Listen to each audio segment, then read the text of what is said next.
रहीम। मैं हूं मलक मोहम्मद अली। प्रोग्राम बात से बात मलक मोहम्मद अली के साथ। इमरान खान इद्दत केस के दौरान अदालत के अंदर और अदालत के बाहर जो कुछ हुआ, इसका जिम्मेदार कौन है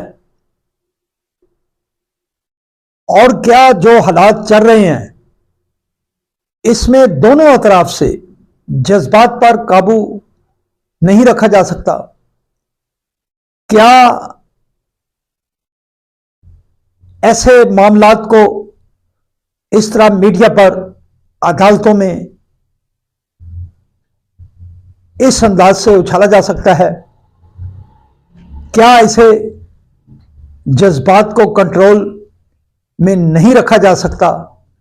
जो वाकया हुआ वो ना तो किसी मुल्ज़िम के साथ ऐसा होना चाहिए और ना ही किसी मदई फरीक के साथ। आज के इस प्रोग्राम में हम बात करेंगे। और प्यारे दोस्तों, जिन दोस्तों ने अभी तक हमारे चैनल को सब्सक्राइब नहीं किया, बड़े मेहरबानी वो हमारे चैनल को सब्सक्राइब भी करें, लाइक भी करें और शेयर भी करें। इस्लामाबाद में जो इद्दत केस चल रहा था, जिसके मुद्दई साबिक़ खातून अव्वल के शौहर मियां खबर फरीद मानेका थे, अदालत ने फैसला सुनाना था, लेकिन अदालत के अंदर बहस मुबासा और जिस अंदाज से होता रहा, फिर दोनों फरीकैन की तरफ से ही ये बात सामने आती रही कि फलां ने ज्यादती की है और दूसरी तरफ से कहते हैं फलां ने ज्यादती की थी। बहरहाल अगर खबर फरीद मानेका थे तो उन्हें भी अपने जज्बात को काबू में रखना चाहिए, और जो बानी तहरीक इंसाफ की तरफ से वकला की टीम थी या उनके जो पार्टी रहनुमा थे, उन्हें भी कुछ अपने जज्बात को काबू रखना चाहिए था। अदालतों के अंदर ऐसा नहीं होना चाहिए।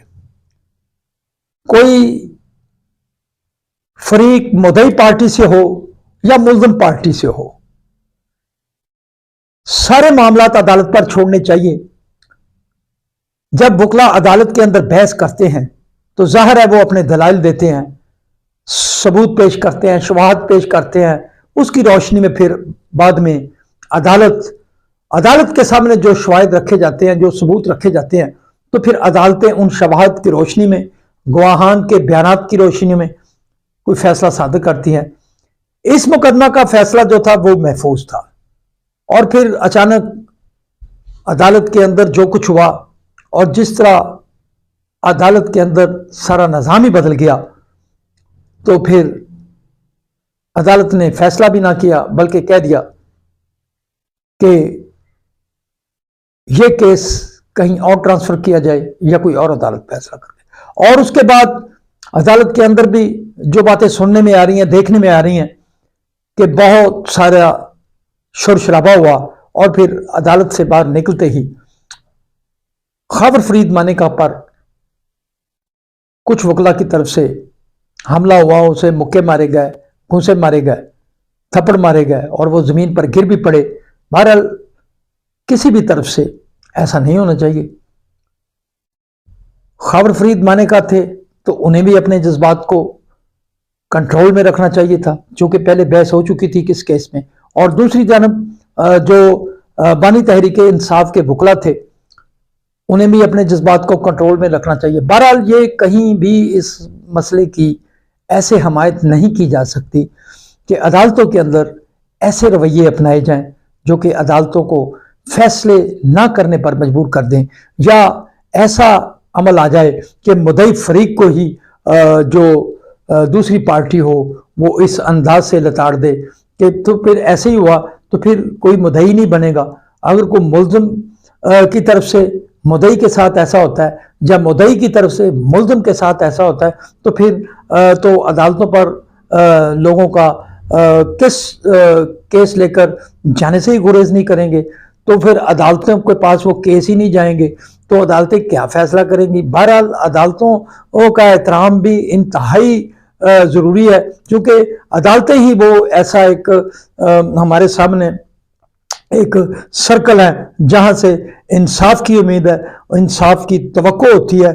मदई और मुल्ज़म जो भी अपने दलाइल पेश करते हैं, अपने दलाइल के साथ सबूत पेश करते हैं, उन हक़ाइक़ की रोशनी में ही अदालतें फैसला करती हैं, ना कि वो फ़र्द वाहिद के किसी के ख़िलाफ़ ऐसा फैसला दे दे या किसी को फैसला कबूल ना हो तो वो कहे कि ये मामला गलत है।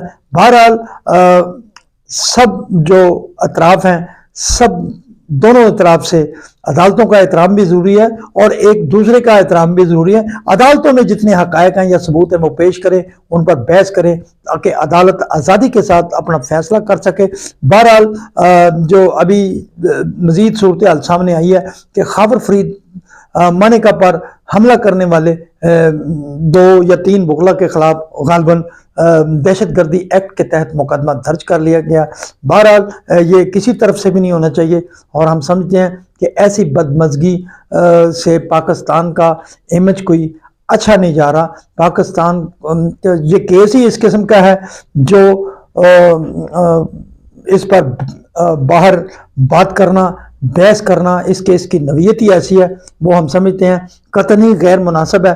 चूँकि जिस हवाले से ये केस सामने आया और जो मामला चल रहे हैं, ये बहुत ही अहम केस है और इस केस के हवाले से ऐसी बहस मुबासा हम समझते हैं ना तो मीडिया पर आना चाहिए। अदालत के अंदर आर्गूमेंट्स आते रहते हैं तो वो अदालत के अंदर ही होते हैं, वो बाहर की जीनत नहीं बनते।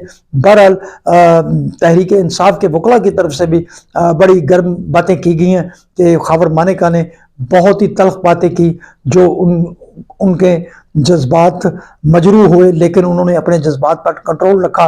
दूसरी तरफ खैबर फरीद मानेका के जो वकला है और उनका जो सामने बात आ रही थी, वो कह रहे थे कि उनके साथ इस वाक़या में ज़्यादती हुई है, उन पर हमला हुआ है। बहरहाल हम समझते हैं कि किसी भी फरीक को इतना जज्बात में नहीं आना चाहिए, अपने जज्बात पर काबू रखना चाहिए। सलाम पाकिस्तान, सलाम ओवरसीज़, अल्लाह।